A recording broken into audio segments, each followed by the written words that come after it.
Hello, it is Coffee here, and I have had a friend ask for another coloring tutorial, so I thought I would kind of show my process as to how to do things. I'm just going to open some line art I've already done.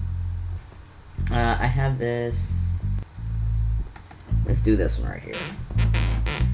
So I have this piece right here that I've used for stickers and stuff. I just wanted to leave it like black and white. I like the way that kind of aesthetic looks, but for the sake of what I'm doing, I'm gonna color it just to show how I color things. So first, this is just a general digital art tip. If you leave the background white, it could strain your eyes a little bit, so if you make it a little bit gray, you might have an easier time picking out colors to use. So putting a little bit of a gray background just makes it a little bit easier. Now, what I'm going to do first is I'm going to find my base colors. And I'm not even going to like I'm just laying them down, because they're going to be under that line layer, right? So I'm just laying down that base color.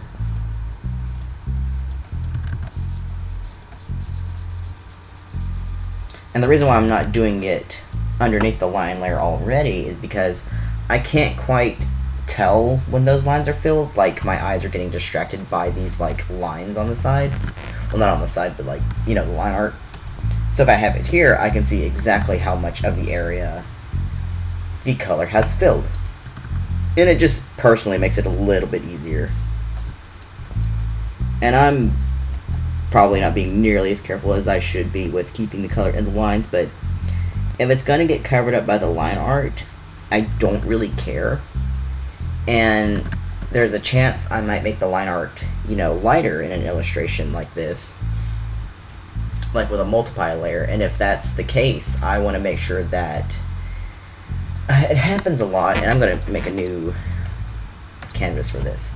So let's say I have line art, right? This is my line art. If I fill in one side one color, then I fill in the other side the other color, and I can try my best to fill all that in. If I take that away, that's still there. So if I put the line art on top and make that like lighter, like maybe I want to make the line art blue and multiply, you can still see the white underneath. So this kind of gets rid of that. I think that's all for the skin tones, so now I'm going to go into the hair, and this is just the base colors, because, you know, you got to know what color you're using before you do anything like really cool with it. And again, this is just how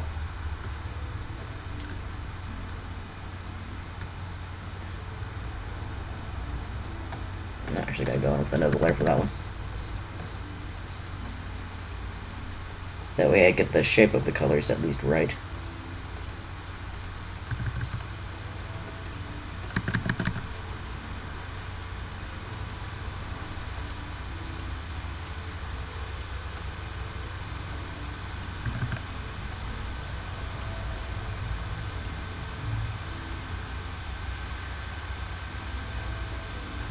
So this is generally what I'll do. I'll just kind of block in the colors, the base colors.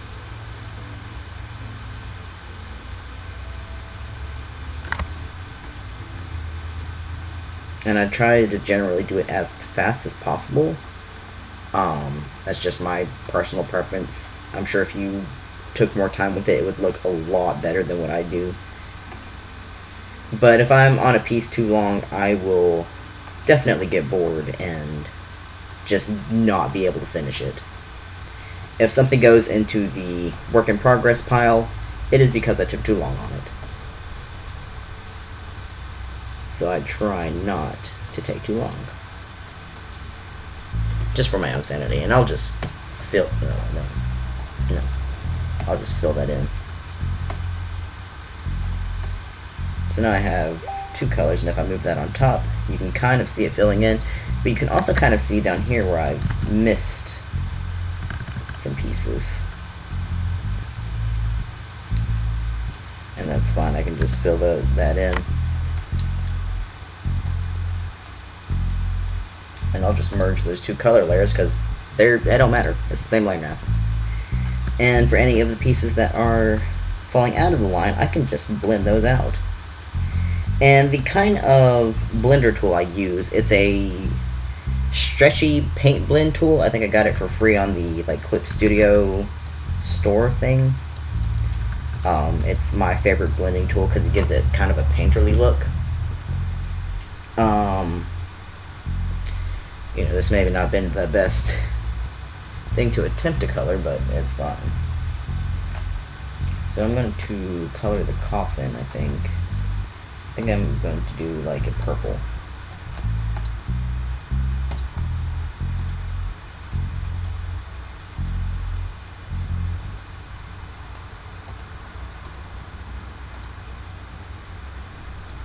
And it also colors in the rest of her purple, which is fine. I kind of wish I could leave the chains white, but again, it's fine. If I wanted to be meticulous about it, I could be, but I'm not going to. So the pen is red, so I'm going to do that red. The inner of the pen is, it's a white kind of wood color. Tip of the pen is gray. And I think that's it. I think I'm going to add a little bit of a...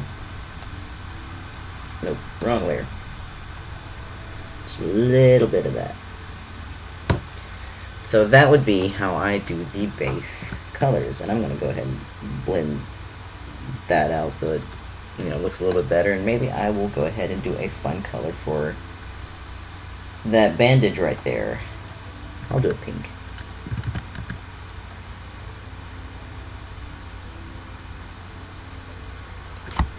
And that's that. And I may blur it just a little bit. And the reason why I do that is just to make sure if there is any gray left over underneath, it's covered. And so I have my, I guess you would call that the flats. And what I would do next is I go over the top of it, and I'll take kind of like the layer that I put under the bottom of it. I'll put that on top and turn that into a multiply layer. Go ahead and make that black, because what I could do now is I can go up here and I can play around with this color without, having to relay the layer. And I usually do a cooler grayish color just to make it seem more like a shadow. And on top of that is when I will start laying my colors, my highlights, things like that. So I'm going to start doing some shadows. And the thing about shadows is you never go to the gray. And let me show you why. And if this is your particular kind of style, that's fine. But if you lay in some gray shadows, sure, it gives you the idea of light and dark, but which I guess is fitting for the piece, but it kind of makes her look dead. And generally, we don't really want that, because you want to bring your piece to life. And if you still wanted her to look dead while still having life in your piece, you could also use a green. But I'm going to go more towards the purple, and I'm going to lay in just some... I'm not doing any blending right now, I'm just getting the basic colors in where I think these shadows should be. Now I didn't lay in a light source, and that is my own fault. I'm kind of thinking the light source is just like a soft light, just right above her, like right here, but not a very bright one, so whatever. And I don't put nearly enough attention to shadow detail in her hair, because her hair is really wavy, kind of curly, and I just don't have the patience to meticulously go through every single strand and be like, oh yeah, that needs a shadow.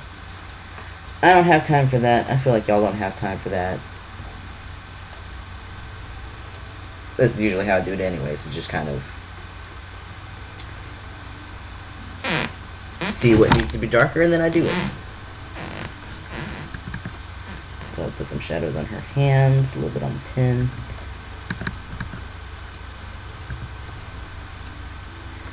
and that would be my base shadows.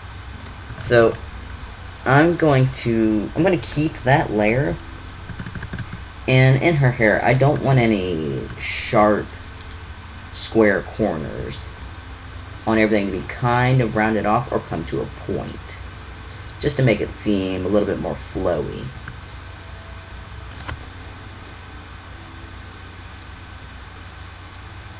So I'm going to keep that, and I'm going to double that. And something I usually do is I just kind of like blur it. I'll blur it pretty strongly, just to give it a little bit more depth. And one thing I'm going to try to do, I've seen other artists do it, and I just kind of want to see how that goes. I'm going to make this a very strong pink, and then I'm going to blur it.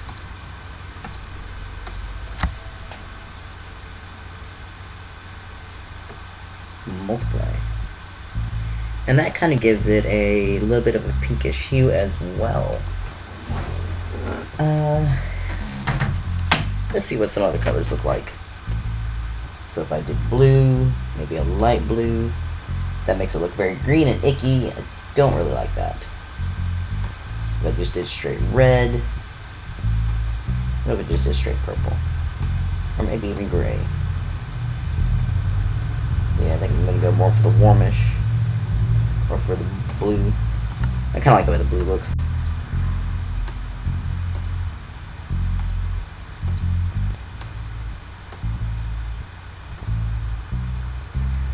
So I'm going to use it like this. So we've got our shadows in, and you can, okay, that's my blended layer. You can go in and you can kind of like soften a bit of these details, and I usually will. I tend to soften it probably way too much than my art needs. And I'll go in through the hair. I really want it to look soft, because I usually have some pretty harsh colors, but I want like my shadows, I want my shadows to look soft, usually.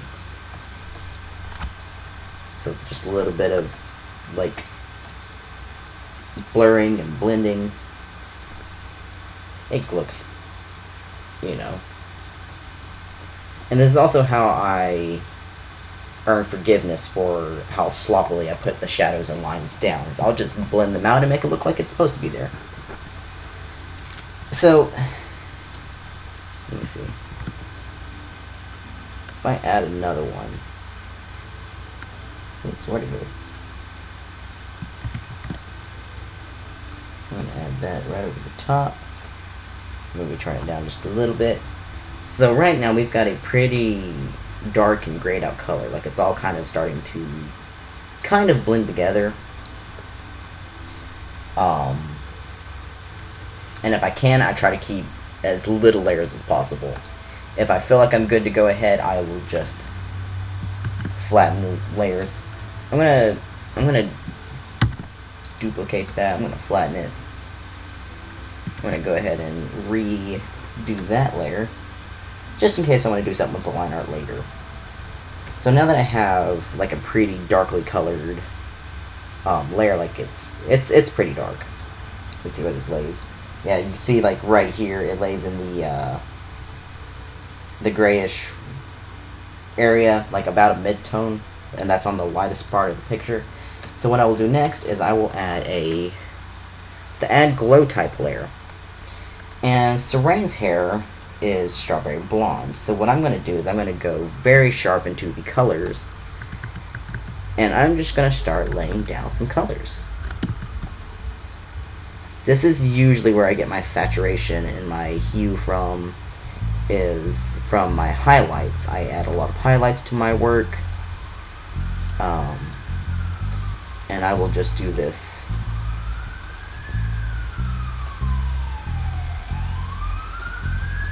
until I feel like it's okay.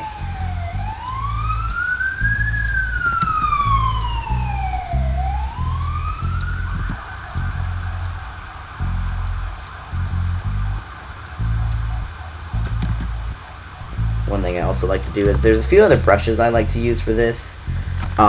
So I have the real G pen over here. Is this it? Sometimes I like to use the design pencil. Anything that looks like it could be used in traditional art. But for this particular piece, I do kind of like the sharpness of the G pen, so I'm going to keep using that.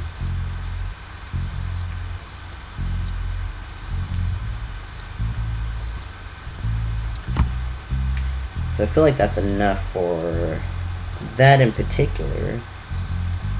I'm going to go in with some yellows. Maybe that's a little bit too yellow, so I'm going to tone that down. Kind of shape the outline a little bit to bring in those shapes that I've kind of alluded over with the lines and the shadows. And I really feel like it brightens it up, gives it a lot more color and a lot more life. Not exactly realistic, but this is a stylistic choice. And it also keeps it quite fast.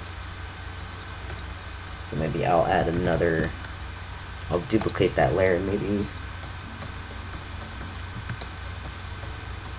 I'll go through with this just to spread out that color, spread out that light just a little bit.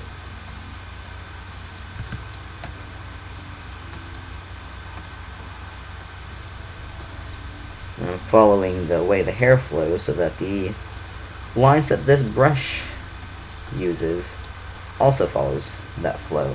And I might go back into the base layer in any sharp areas I see. So I'm going to blend that out.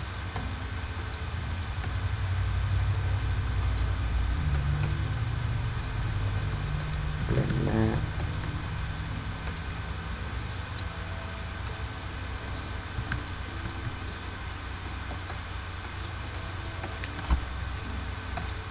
And now if I zoom out, the hair looks pretty shiny. And I'm going to kind of do the same thing to her face. And again, I'm staying on pretty much the same 3 layers. I have my base layer, my line layer, and my shadows. Although right now I only have like 3. But it's the same kind of method.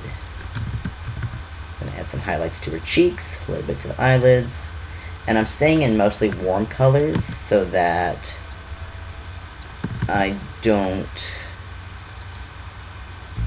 make her look even more dead than she's supposed to be.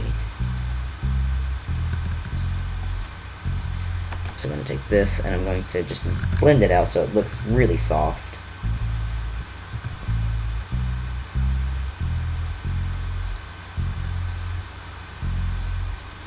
And the thing about using a really light warm color is it looks more red as you blend it out.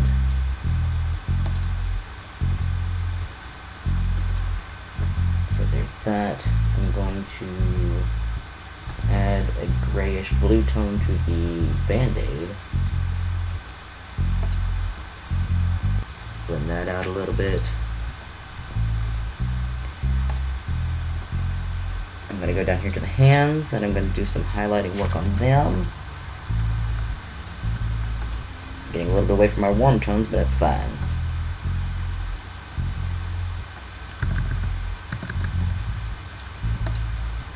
I usually do my work pretty fast by working like this, and I could probably definitely put some more quality pieces out there if I took my time with it, but I feel like this does the job for me personally. So I'm going to do that. I'm going to blend that out a bit. I'm actually going to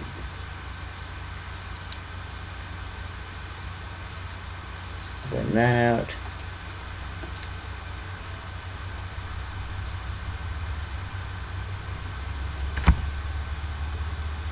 That's that. And the thing is, this still looks pretty dark to me. So I'm going to add another glow layer, and I'm going to go right back in, and I'm just going to keep laying on lights, laying on colors until I feel like it looks the way I actually want it to.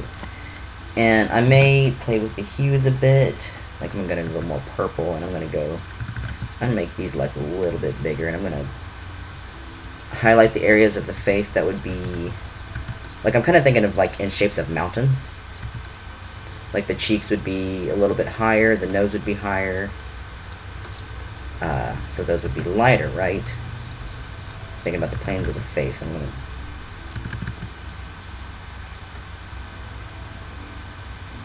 blend those out.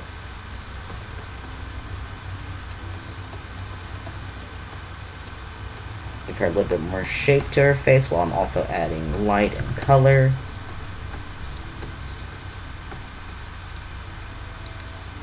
And then I can use my erase tool to bring back in those shadows, and I'm going to layer this over her lips as well.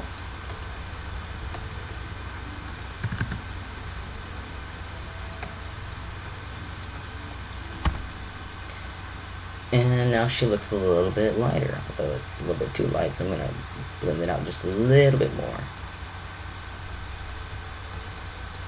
And you can see it's going over the line work, but that's fine because I have this.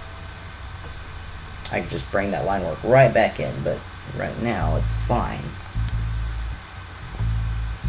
And if that is not enough for me, which honestly I think it looks fine like this, I may smooth this out a bit. Still using the same brush because it keeps that painterly look, and I really like the way the painterly stuff looks. So I'm going to zoom out.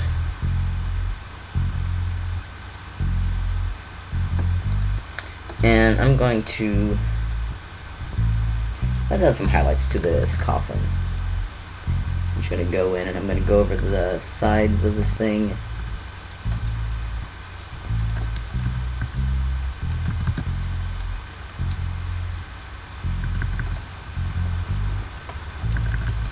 Maybe I'll do the inner layer. Like where everything was purple, I'll just kind of blend that out, make it look a little bit more visually interesting.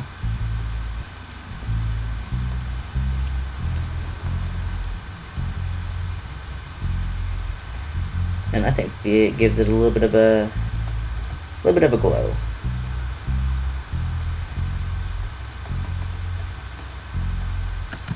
So let's get a little bit into her hands, but you know what? That's fine. We'll go with that.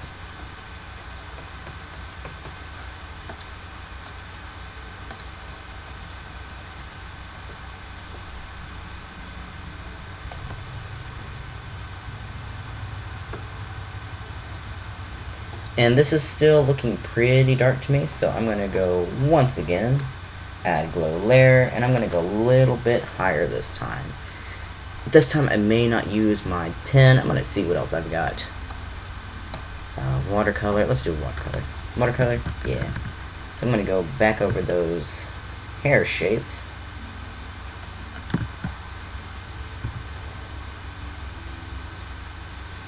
Just with a lighter brush.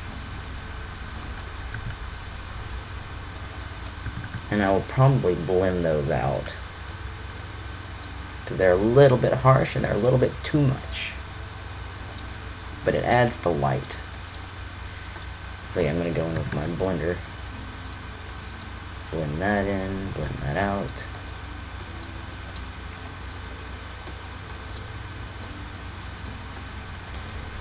And that's basically my method. I just keep adding lights, shadows, more lines, more blending until it looks like I want it to. Or at least good enough to be a finished product. And that's basically how I do my coloring work. I go in with the lights, the shadows, and I just keep messing with it until it looks like a finished product. If this video has helped you in any way, or if you just enjoyed it, leave a like, maybe subscribe. I also have Patreon and I have a website now. You can just go buy stuff from me. I will have a link to all that in the description below. And thank you guys so much for watching.